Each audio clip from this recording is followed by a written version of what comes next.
and welcome back to my channel and happy Halloween. So we have to have our Halloween vibes here. So it is... Curses! I've lost my head. Love? Have you seen it? Oh, I can't think straight. I need a skull. I need a skull for me? Oh, yes. Yours will do nicely. Yeah. So the theme here is Haunted Mansion, and I'm gonna have to make sure I don't get her excited because I do not want her interrupting me the entire time. So this is our October book chat, and we got a nice little stack of books over here. Did I finish my entire TBR? No, I didn't, but that's okay. So we're gonna go ahead and start with this first book. It's called This Cursed House. It's by Del Sandine.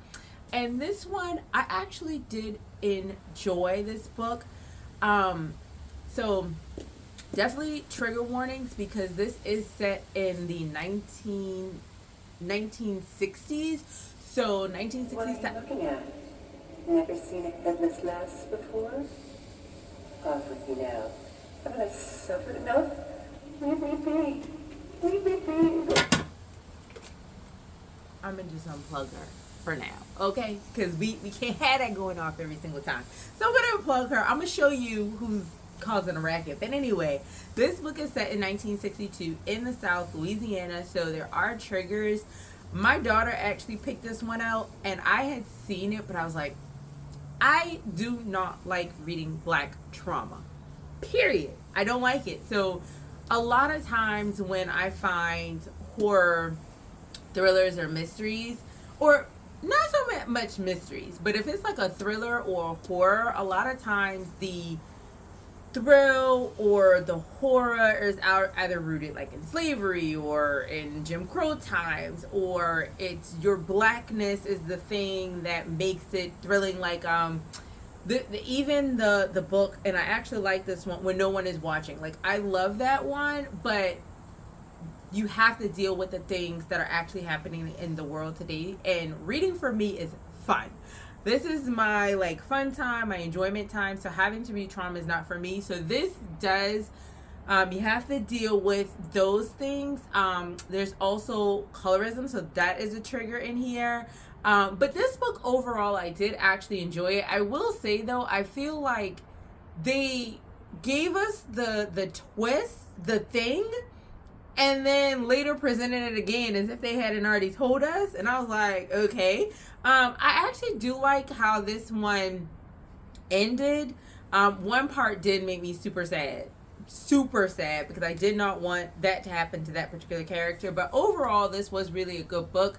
So if you can get past that part, I did enjoy reading this one. Oh, I guess I should have told you what the heck it was about. So basically, this girl is asked to come down to Louisiana. She's going through, I think she's in like Chicago. Her life is pretty much going off the rails at this point. So she gets this job offer down in Louisiana, and she kind of leaves. She just leaves and doesn't actually, she assumes she knows what the position is about. And then she finds out what the position is about, and she's like, oh, well, you know, that's not what I was expecting. And then when she's there, people are already like kind of like, oh, you're gonna work for that family, you might need to hightail it out of here. And when she gets there, she finds out the why, and then you find out the why she has this job. And that's when it's just like, oh, okay. So yeah, that's this one, and a bunch of things are happening, and there is a curse, and you know, they're trying to figure that out. So the next one I read was Harry Potter and the Prisoner of Azkaban. This is year 3.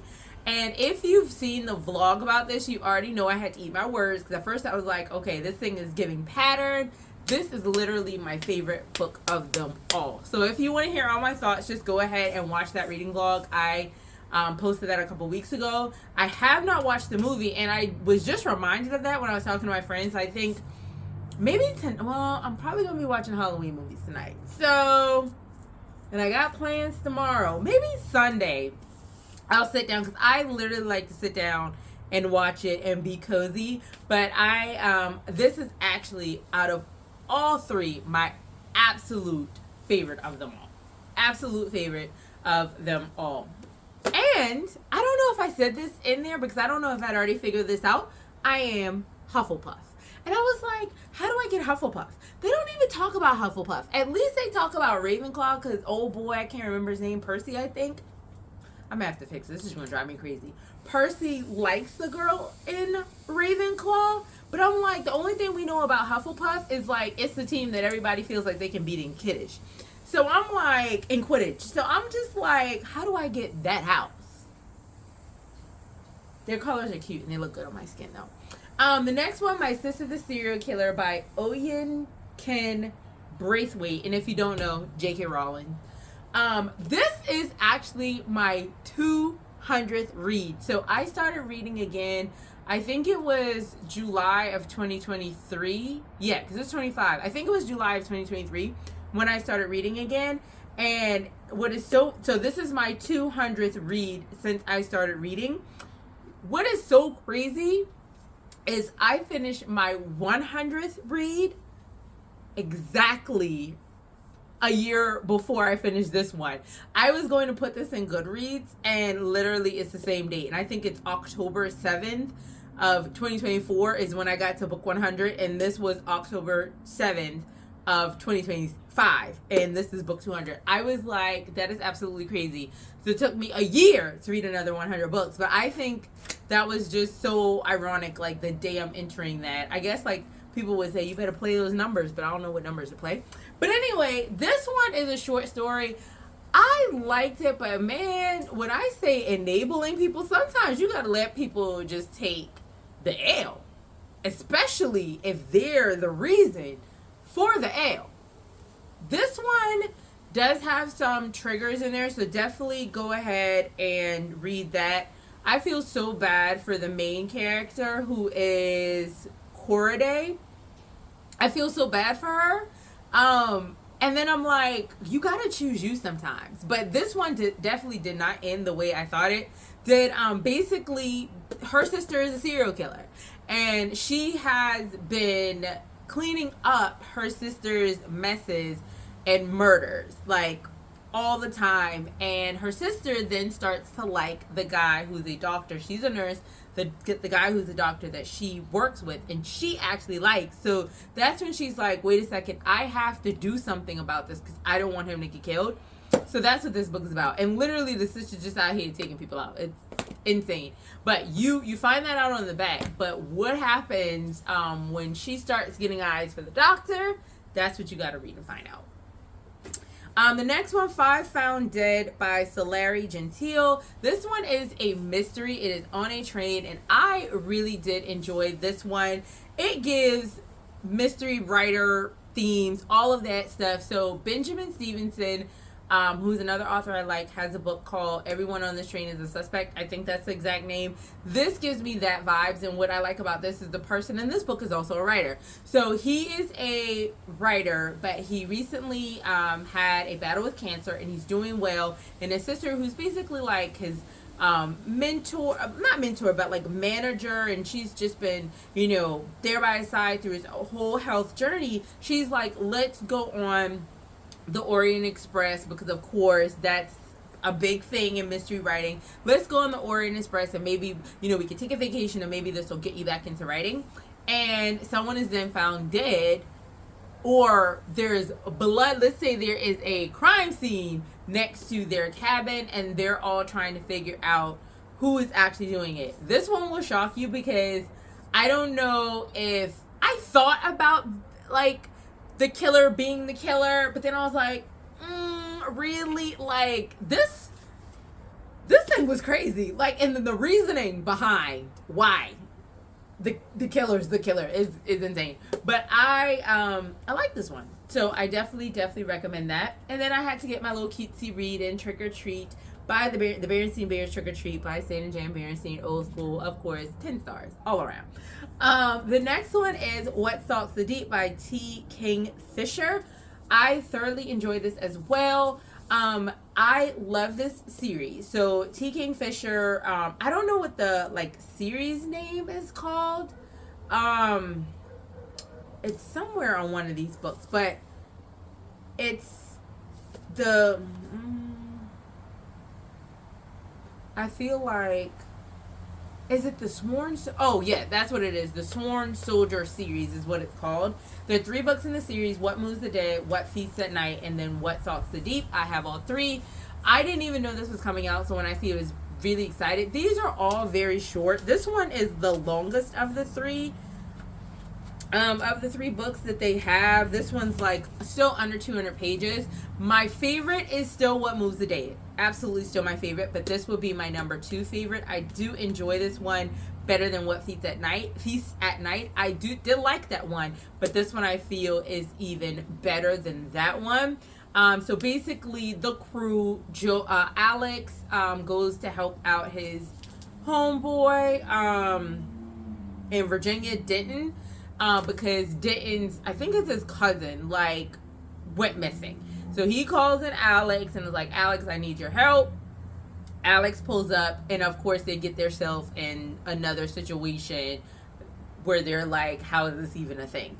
So that's what happens in this one. It is a really, really good story. This one actually talks a lot more about like identity and stuff like that. And then there's like, and it's not like, so you always, all of the books kind of talk about identity. I feel like this one focuses more on the identity with Alex, and then it also talks about like other types of relationships, like romantic relationships too. But that's not like the root of the story, but they talk about that more in the story. Like it's more of a prominent thing. But I definitely enjoy these, and I actually like T. Kingfisher's other books as well. So like you really can't go wrong. They're like horror, but then funny. So all of them, every single one makes me freaking laugh. My favorite one, and I can't remember it, but I'll try to remember to put it on the screen. That's like my favorite one outside of like the series itself. Now with the series, you don't actually have to read them in order. I would recommend it because then when they're talking, like making references to things that happen, you understand what they're talking about. But each individual story actually stands alone, but there is the connecting like in the background. So I would say read them in order. They're super short and they're really good.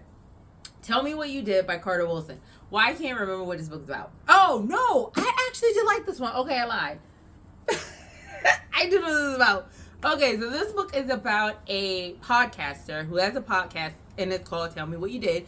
And she basically interviews serial killers. Or, no, I lied. She doesn't interview serial killers, but she has people come on the show, and they confess to crime. So some people are, in fact, like, serial killers. Some people might be, like, thieves. Like all kinds of like different stuff. So it's basically like, hey, you can be on my show. I can't guarantee, you know, you will not be like prosecuted for your crimes. Like she's actually, people who like watch or listen to the podcast literally like go out and try to find out who the people are, and like research their crimes so like justice can be solved. But basically she has this podcast, and someone then comes on the podcast and says that they killed her mother. The thing is, let me make sure this is okay. Okay, this is on the back. The thing is, she killed her mother's murderer. So this person basically comes on the podcast, says that they killed her mom, and she's like, wait, I did this. So now she's like, did I kill the wrong person? And then all kinds of stuff happen. Like, I don't want to tell you what happens with that person when they show up on the show, but just know some things happen, and we find out a lot of things that went down, as far as you find out what actually happened during the murder, what she did, and then you find out kind of like who this person is and what's going on with that situation. So very, very good. This one, End of Story by AJ Finn. This is the one that I was actually thinking I was picking up. So this book sat on my shelf for so freaking long. It's supposed to be like a mystery, maybe a thriller. I don't even know. So this book is basically about a poet he's dying. He has an illness, and he knows that he has like X amount of time to live. So he reaches out to this writer, this journalist, and her name is Nikki Hunter.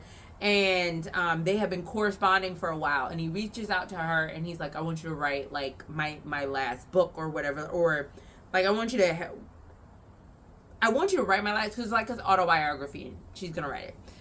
But this author has like a very, very complicated past. And some people think he's a murderer. So his wife and his son disappeared back in 1999, never to be found again, 20 years ago. So a lot of people are like, you know, he did it or what have you, or he knows who did it. So she comes and, you know, her family's like, have you been murdered yet? We just want to make sure you're alive. She's trying to figure out what happened while she's writing this book. You have like family members in here. This book had too many people, okay? And I feel like some of the names were the same. I actually switched to this on audiobook, which is crazy because the first 50 pages were actually good. The only reason I switched to audiobook is because I was traveling. And I was like, okay, I'll listen to it. I'm glad I switched to audiobook because I don't feel like it would have taken me forever to read this. First of all, it's too wordy. Way too many characters. It took way too long for the things to happen. And then when we get to the end and actually find out what went down, I'm like, I didn't even see that coming. It was almost out of left field, and I'm like, really? This is the... I didn't enjoy it. I just feel like it wasn't the mystery I was looking for. Way too many people for me to care. And then people went and did things they shouldn't even did because they believed that XYZ happened. It was just a shit show and a mess. I was not for it. So that was not my favorite. Now, I will say, the ending when they were revealing everything, it got good just because it was like, dang, but it was like, I would have never seen that coming kind of thing. And it was just like, I didn't know that's where we were going to go with this. Now, it was good.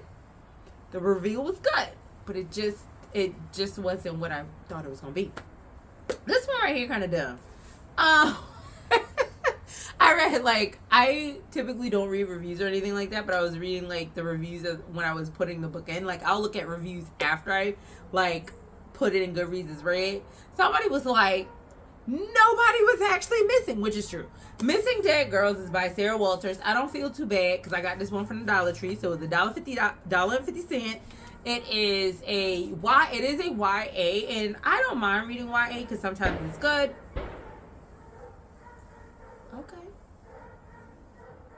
Okay.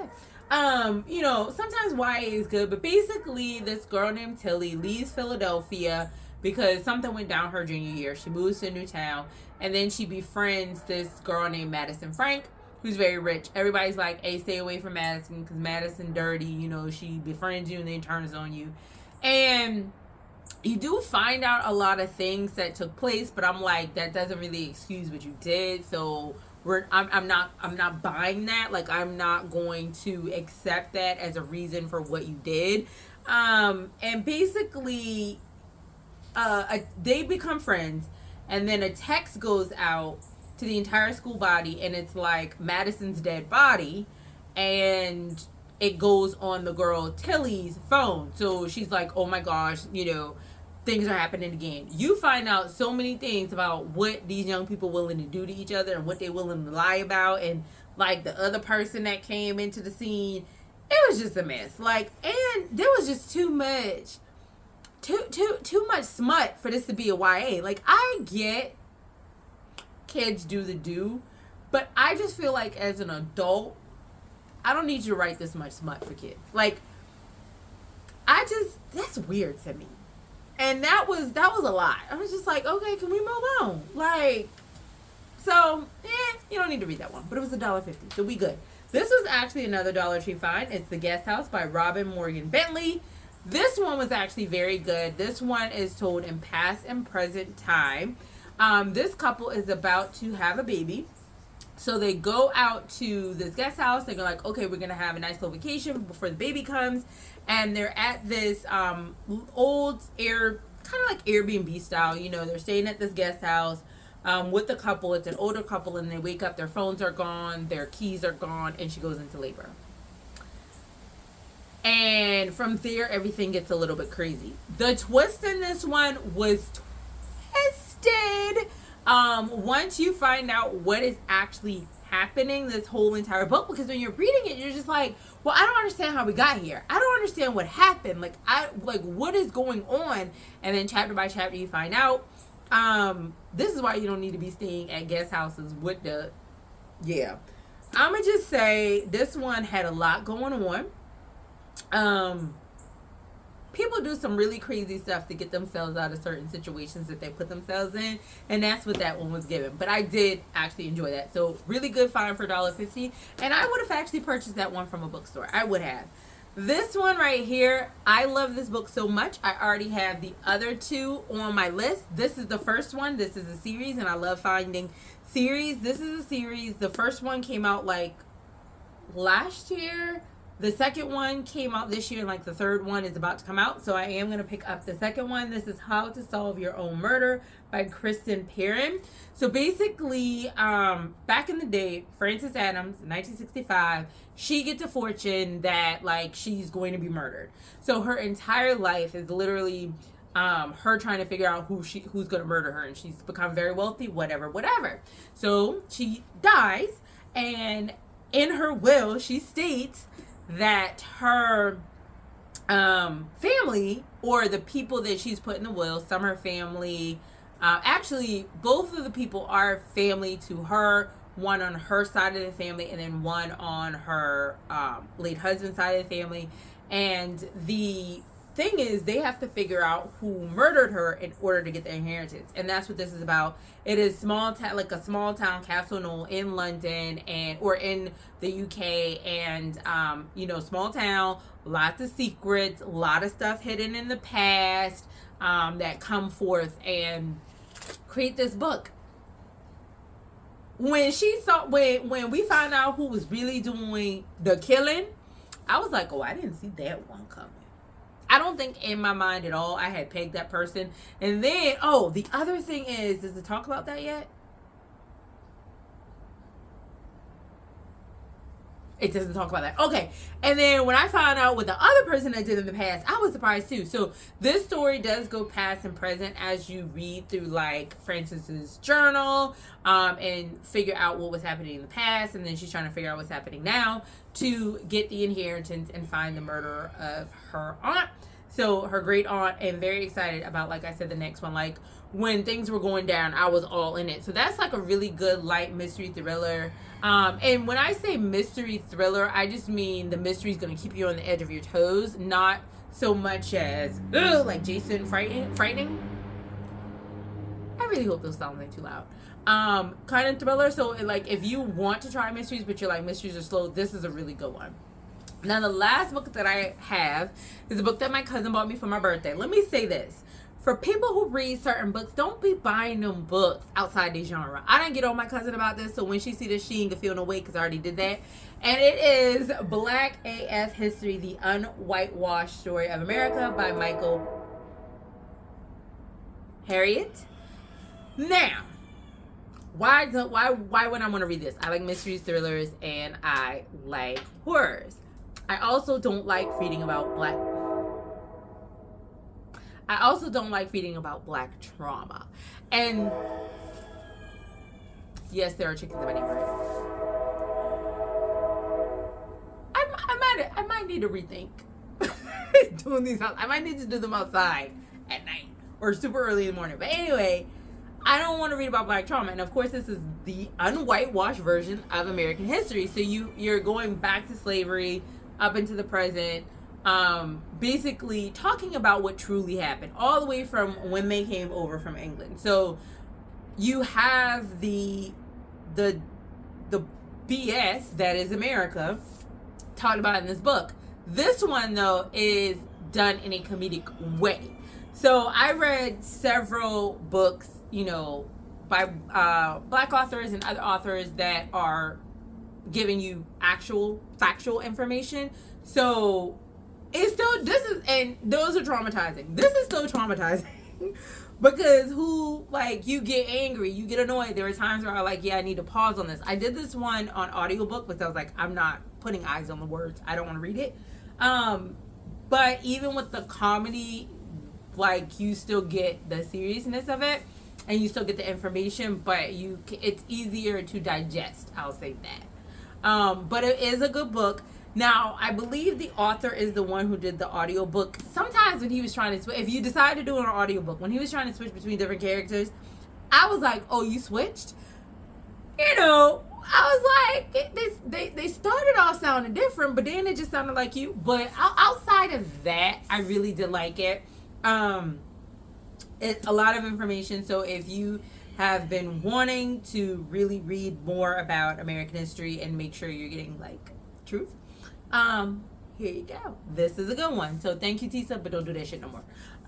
So those are all the books that I read in the month of October. I hope you guys have a happy and a safe Halloween. Let me know what you all read this month. If you've read any of these, just let me know, and I will. Oh, my name is Sarah Sho'Shanna. Thank you for those who are new. For those of you who keep coming back, I appreciate you, and I'll see you in the next one.